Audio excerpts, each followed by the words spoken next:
안녕하십니까, 강한 주식입니다. 2월 26일 월요일 증시 브리핑 시작을 하도록 하겠습니다. 오늘은 특별히 여러분들께 질문이 많았습니다. 기본 파동, 어떻게 파동을 봐야 되느냐, 그리고 그 숫자들, 제가 이제 차트에서 설명을 할 때 숫자들을 말씀드리는데 그 숫자가 무슨 의미를 가지고 있는지에 대해서 물어보시는 분들이 많았습니다. 그런데 여러분들 요것만 알게 되면 급등주 잡을 수 있고요, 추세라는 것을 여러분들이 알 수가 있습니다. 그래서 오늘은 요것을 하나하나 초보분들께 설명을 좀 드릴 겁니다. 잘 들어주시면 좋을 것 같습니다.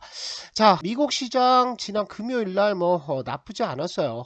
빅테크 쪽이 조금 밀리는 모습을 보여줬는데 그래도 상승 종목은 훨씬 더 많았다라는 거죠. 그래서 테슬라를 보면은 2.76% 하락하면서 전기차는 포드를 비롯해서 중국 업체들까지 할인 경쟁에 들어갔다. 그래서 이게 이제 대세 상승 종목이 되기는 어렵습니다. 뭐니 해도 제일 중요한 종목은 엔비디아가 될 것이고요. AI 쪽이 계속해서 시장을 끌고 나갈 것인데 버블이 어디에서 터질 것이냐, 이게 이제 문제가 되는 거죠. 그런데 제 판단으로는 지금 버블이 터질 때는 아닙니다. 조정이 단기적으로 나온다고 하더라도 올해 아마 하반기 정도까지는 계속 버블을 만들어 가는 흐름들이 나올 겁니다.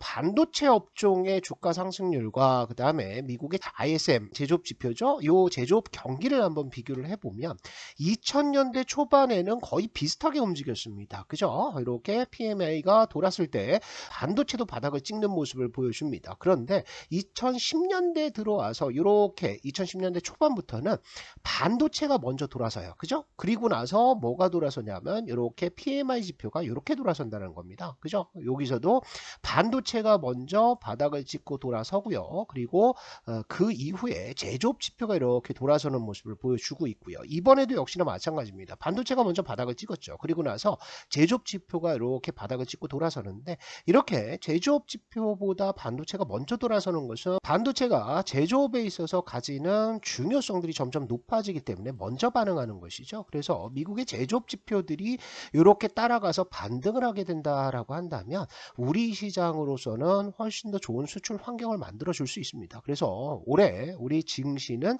너무 우리가 부담스럽게 볼 필요는 없을 것 같습니다. 자, 이번 주에 여러분들 다 아시다시피 제일 중요한 이슈가 하나 있죠. 뭐냐 하면 PC 지표가 발표가 됩니다. 서프라이즈가 나올 것이냐, 굉장히 논란이 분분한데요. 사실은 PC 지표 나올 때 서프라이즈나 쇼크가 나오기는 어렵습니다. PC 지표는 뭐 따로 이제 항목들을 산정해 가지고 수치를 내고 이렇게 이제 조사하는 것들이 아니고요.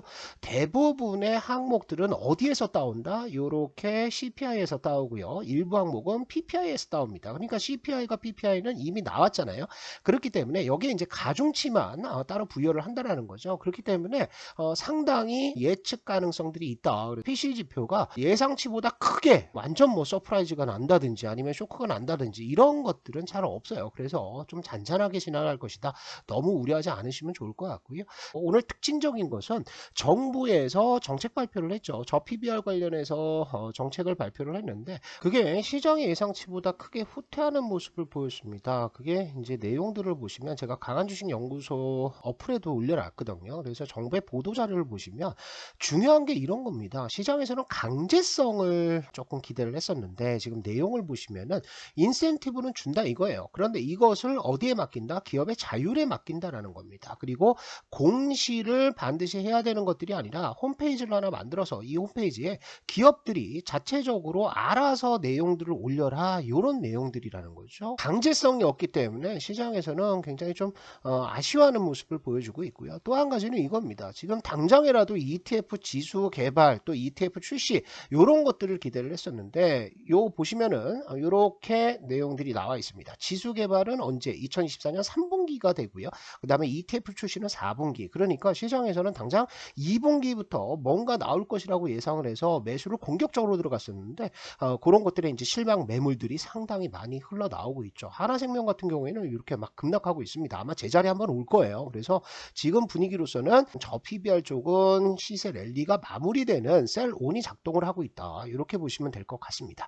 다만 안타까운 것은 이런 거예요. 지금 투신권을 보시면은 투신은 어떻게 하고 있습니까? 저 PBR에서 이탈하고 있습니다. 장 초반에 외인들도 지금 이탈을 했다가 다시 이제 매수가 좀 들어가는 것은 배당이 있죠. 그래서 배당 때문에 들어가는 매수가 나오는데 배당락이 끝나면은, 그러니까 대부분의 은행 업종이라든지 증권 업종들 상당수는 29일 29일 날이 배당 기준일이에요. 그러면 29일이면 27일까지 내일까지 매수를 해야 되고 28일부터는 매물이 나올 수가 있습니다. 그래서 내일 말고 모레에도 물량이 하나 터질 수 있다. 이렇게 보시면 될 것 같은데 아쉬운 것은 이겁니다. 자 보시면은 외국인들의 매수세가 코스닥으로 공격적으로 들어가지는 않고 있어요. 그리고 투신하고 연기금도 지금 저 PBR을 사려고 코스닥 시장의 종목들을 다 두드려 팼는데 이런 것들이 안 들어오고 있기 때문에 우리 시장 전체적으로 조금 분위기는 다운돼 있는 상태다. 그래서 저 PBR을 지금 매수할 건 아닙니다. 언제 매수하느냐? 내일까지 배당 관련 매수세가 들어오고요. 그리고 29일 날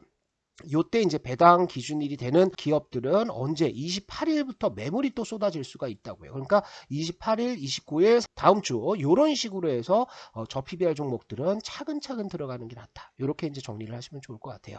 그 다음에 급등주 파동의 생애 주기를 한번 보도록 하겠습니다. 제가 차트 설명을 할 때 이동평균선이라든지 이런 것들보다 제가 번호, 숫자를 통해서 여러분들한테 말씀드리는 경우가 많습니다. 1번과 2번과 3번과 4번과 5번과 6번 이렇게 말씀드리는데 사실 초보 투자자 분들이라고 한다면 이동평균선에 대해서 공부를 한다든지 보조지표에 대해서 공부를 한다든지 캔들에 대해서 공부를 한다든지 거래량 이런 것들을 보기가 너무나 어렵습니다. 그리고 그 이론 자체도 상당히 난해해요. 막 여기 다르고 저기 다르고 하거든요. 그래서 여러분들은 뭘 하면 되냐, 요 그림을 머릿속에 넣어 놓으면 됩니다. 그리고 이거는 원칙이 없어요. 이동평균선도 보면 어떨 때는 20일 이동평균선에 지지 흐름이 나온다라고 얘기를 했는데 어떨 때는 이걸 깨버리잖아요. 깨고 올라가는 경우도 많습니다. 그죠? 그 다음에 골든크로스가 이렇게 나요. 이동평균선이 골든크로스가 나는데 이 골든크로스 나오면 주가가 상승한다라고 얘기를 하는데 골든크로스가 나왔다가 주저앉는 경우가 있습니다. 그래서 이동평균선이라든지 또 거래량이라든지 이런 것들을 가지고 어떤 원칙을 만들 수는 없어요. 그래서 여러분들이 해야 될 것은 하락 추세에서는 이런 특징이 나오면서 1번 구간 이렇게 만들고 쌍바닥이나 아니면 다중바닥 만들 때 2번 구간이 나오고 3번부터 시작해서 상승 추세구나. 그래서 이 상승 추세가 어떻게 되는지에 대해서 여러분들이 차트를 보시면 될 것 같아요. 이런 겁니다. 자, 차트에 요거를 적용을 시켜본다라고 한다면 이렇게 쌍바닥 구간을 잡는 게 2번입니다. 그리고 나서 수렴하고 나는 게 3번이에요. 그리고 나서 4번 구간부터 본격적인 상승 추세가 출발이 된다라고 생각하시면 돼요. 그래서 여러분들이 이제 외우실 것은 뭘 외우냐? 앞에 거 하락 추세 볼 거 없습니다. 여러분들은 뭘 보냐? 4번 상승 추세에 돌입하는 이 시그널들을 본다라고 생각하시면 되는데 요거의 특징은 뭐냐면요. 자, 이렇게 좀 키워놓고 다른 종목을 한번 보면 수렴을 했다가요. 요 초록색 선이 볼린저 밴드예요. 그죠? 볼린저 밴드 요거는 공부를 좀 하셔야 됩니다. 제가 나중에도 설명을 좀 드릴 건데 볼린저 밴드를 돌파하는 장대 양봉이 나온다. 그죠? 그리고 거기에 거래량이 터진다 라고 했을 때는 이때부터 상승 추세가 시작된다라고 보시면 될 것 같아요. 그죠? 그리고 나서 이게 어느 정도 올라갔다가 눌림목을 주는 구간이 5번이 되고요. 그 다음에 여기서 눌림목에서 N자 파동 나오는 구간이 6번이다. 이렇게 보시면 될 것 같습니다. 자, 그러면 우리가 이것을 차트에 그대로 적용을 한번 시켜보도록 하겠습니다. 이것만 잘 들으시면 여러분들 급등주 누구나 매수할 수 있어요. 자, 보시면은 이렇습니다. 2월 13일 날 어떤 종목이 나갔냐? 파동 추천주로 메타바이오메드가 나갔습니다. 그래서 보시면은 2월 13일이 어디냐? 여기입니다. 그죠? 2월 13일 나왔던 장 전에 나갔으니까 요 음봉 캔들 있죠? 요거 나오기 전에 장 전에 말씀을 드렸다고요. 그러면 요게 이제 몇 번인지를 한번 보자고요. 차트 흐름들 적용을 해보면 볼린저 밴드를 돌파하면서 거래량이 터졌다. 그럼 여기서부터는 상승 추세다. 눌림목 나올 때마다 매수할 종목이다. 이렇게 이제 생각하는 거죠. 자, 보세요. 볼린저 밴드 돌파가 나왔습니까? 자, 돌파 나왔죠. 그죠? 여기에서 돌파 나왔고 그리고 나서 눌림목으로 들어가는 거예요. 그래서 눌림목이 어디에 나온다? 11선 근처에서 나오는 겁니다. 빨간색이 11선이에요. 그래서 여기가 5번이 됩니다. 여기가 4번이 되고요. 그리고 나서 눌림목 매수하면 또 올라가잖아요. 그죠? 이게 이제 다시 6번이 되고 돌파가 또 나왔다라고 한다면 어디 내려와서 여기 11선 와서 5번이 또 되는 거죠. 그러니까 또 급등이 오늘 나오는 거예요.